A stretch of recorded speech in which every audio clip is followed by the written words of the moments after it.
EPF ನಿಯಮಗಳಲ್ಲಿ ಬದಲಾವಣೆ. ಹಣ ವಾಪಸ್ ಪಡೆಯಲು ಕಾಯಬೇಕಿಲ್ಲ. ಅರ್ಜಿ ಹಾಕಿದ ತಕ್ಷಣ ಮೊತ್ತ ಕೈ ಸೇರುವುದು. ನಮಸ್ಕಾರ ಸ್ನೇಹಿತರೆ, ಉಪಯುಕ್ತ ಮಾಹಿತಿ ಚಾನಲ್ಗೆ ಸ್ವಾಗತ. Change in EPF rules. EPF ಖಾತೆಯಿಂದ ಹಣವನ್ನು ಹಿಂಪಡೆಯುವ ನಿಯಮಗಳಲ್ಲಿ ಹಲವಾರು ಬದಲಾವಣೆಗಳು ಮಾಡಲಾಗಿದೆ. ಈ ನಿಯಮ ಫೆಬ್ರವರಿ 2025ರಿಂದ ಜಾರಿಗೆ ಬರಲಿದೆ. ನೀವು ಇಪಿಎಫ್ ಸದಸ್ಯರಾಗಿದ್ದೀರಾ? ಪ್ರತಿ ತಿಂಗಳು ನಿಮ್ಮ ಖಾತೆಯಿಂದ ನಿರ್ದಿಷ್ಟ ಮೊತ್ತವನ್ನು ಇಪಿಎಫ್ ಖಾತೆಗೆ ಜಮಾ ಮಾಡಲಾಗುತ್ತದೆಯೇ?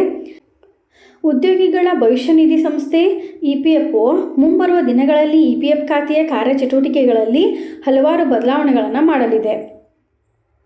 ಇಪಿಎಫ್ ಖಾತೆಯಿಂದ ಹಣವನ್ನು ಹಿಂಪಡೆಯುವ ನಿಯಮಗಳಲ್ಲಿ ಹಲವಾರು ಬದಲಾವಣೆ ಮಾಡಲಾಗಿದೆ. ಈ ನಿಯಮ ಫೆಬ್ರವರಿ 2025. ಇಪಿಎಫ್ ಖಾತೆಯಿಂದ ಹಣವನ್ನು ಹಿಂಪಡೆಯುವ ನಿಯಮಗಳಲ್ಲಿ ಹಲವಾರು ಬದಲಾವಣೆ ಮಾಡಲಾಗಿದೆ. ಈ ನಿಯಮ ಫೆಬ್ರವರಿ 2025ರಿಂದ ಜಾರಿಗೆ ಬರಲಿದೆ.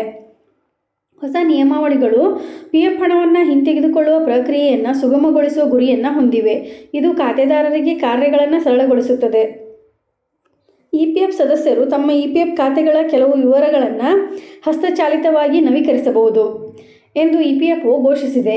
ಹೀಗಾಗಿ ಅವರು ತಮ್ಮ ವೈಯಕ್ತಿಕ ವಿವರಗಳಲ್ಲಿನ ದೋಷಗಳನ್ನು ಸ್ವತಂತ್ರವಾಗಿ ಸರಿಪಡಿಸಬಹುದು. ಇಪಿಎಫ್ಒ ಹೊಸ ಎಟಿಎಂ ಕಾರ್ಡ್ ಪರಿಚಯಿಸುವ ಕುರಿತು ನಿರಂತರ ಚರ್ಚೆ ನಡೆಯುತ್ತಿದೆ. ಈ ಎಟಿಎಂ ಕಾರ್ಡ್ ನೌಕರರು ತಮ್ಮ ಪಿಎಫ್ ಹಣವನ್ನು ಎಟಿಎಂನಿಂದ ಸುಲಭವಾಗಿ ವಿತ್ಡ್ರಾ ಮಾಡಲು ಸಹಾಯ ಮಾಡುತ್ತದೆ. ಫೆಬ್ರವರಿ ವೇಳೆಗೆ ಎಟಿಎಂ ಕಾರ್ಡ್ ಬಗ್ಗೆ ಅಧಿಕೃತ ಘೋಷಣೆಯಾಗಲಿದೆ. ಕನಿಷ್ಠ ವೇತನ 15,000 ರು ಗಳಿಸುವ ಉದ್ಯೋಗಿಗಳಿಂದ ಇಪಿಎಫ್ ಕೊಡುಗೆಗಳನ್ನು ಕಡಿತಗೊಳಿಸಲಾಗುತ್ತದೆ. ಇವುಗಳು ಸಂಬಳದ 12% ಮತ್ತು ಕಂಪನಿಯು ಇದೇ ಮೊತ್ತವನ್ನು ಠೇವಣಿ ಮಾಡುತ್ತದೆ. ಆದರೆ ಮುಂಬರುವ ಅವಧಿಯಲ್ಲಿ 12% ಮಿತಿಯನ್ನು ತೆಗೆದುಹಾಕುವ ಸಾಧ್ಯತೆ ಇದೆ.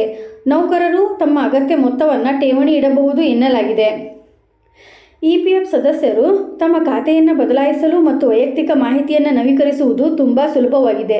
ಸದಸ್ಯರು ಈಗ ಕಂಪನಿಯ ಅನುಮೋದನೆಯ ಅಗತ್ಯವಿಲ್ಲದೆ ತಮ್ಮ ಪಿಎಫ್ ಖಾತೆಯನ್ನು ವರ್ಗಾಯಿಸಬಹುದು. ಅಲ್ಲದೆ ವೈಯಕ್ತಿಕ ವಿವರಗಳಲ್ಲಿ ಯಾವುದೇ ತಪ್ಪುಗಳಿದ್ದರೆ ಅವುಗಳನ್ನು ಸರಿಪಡಿಸಿಕೊಳ್ಳಬಹುದು. ಇದೇ ರೀತಿ ಮಾಹಿತಿಗಾಗಿ ನಮ್ಮ ಚಾನಲನ್ನು ಸಬ್ಸ್ಕ್ರೈಬ್ ಆಗಿ ಮತ್ತು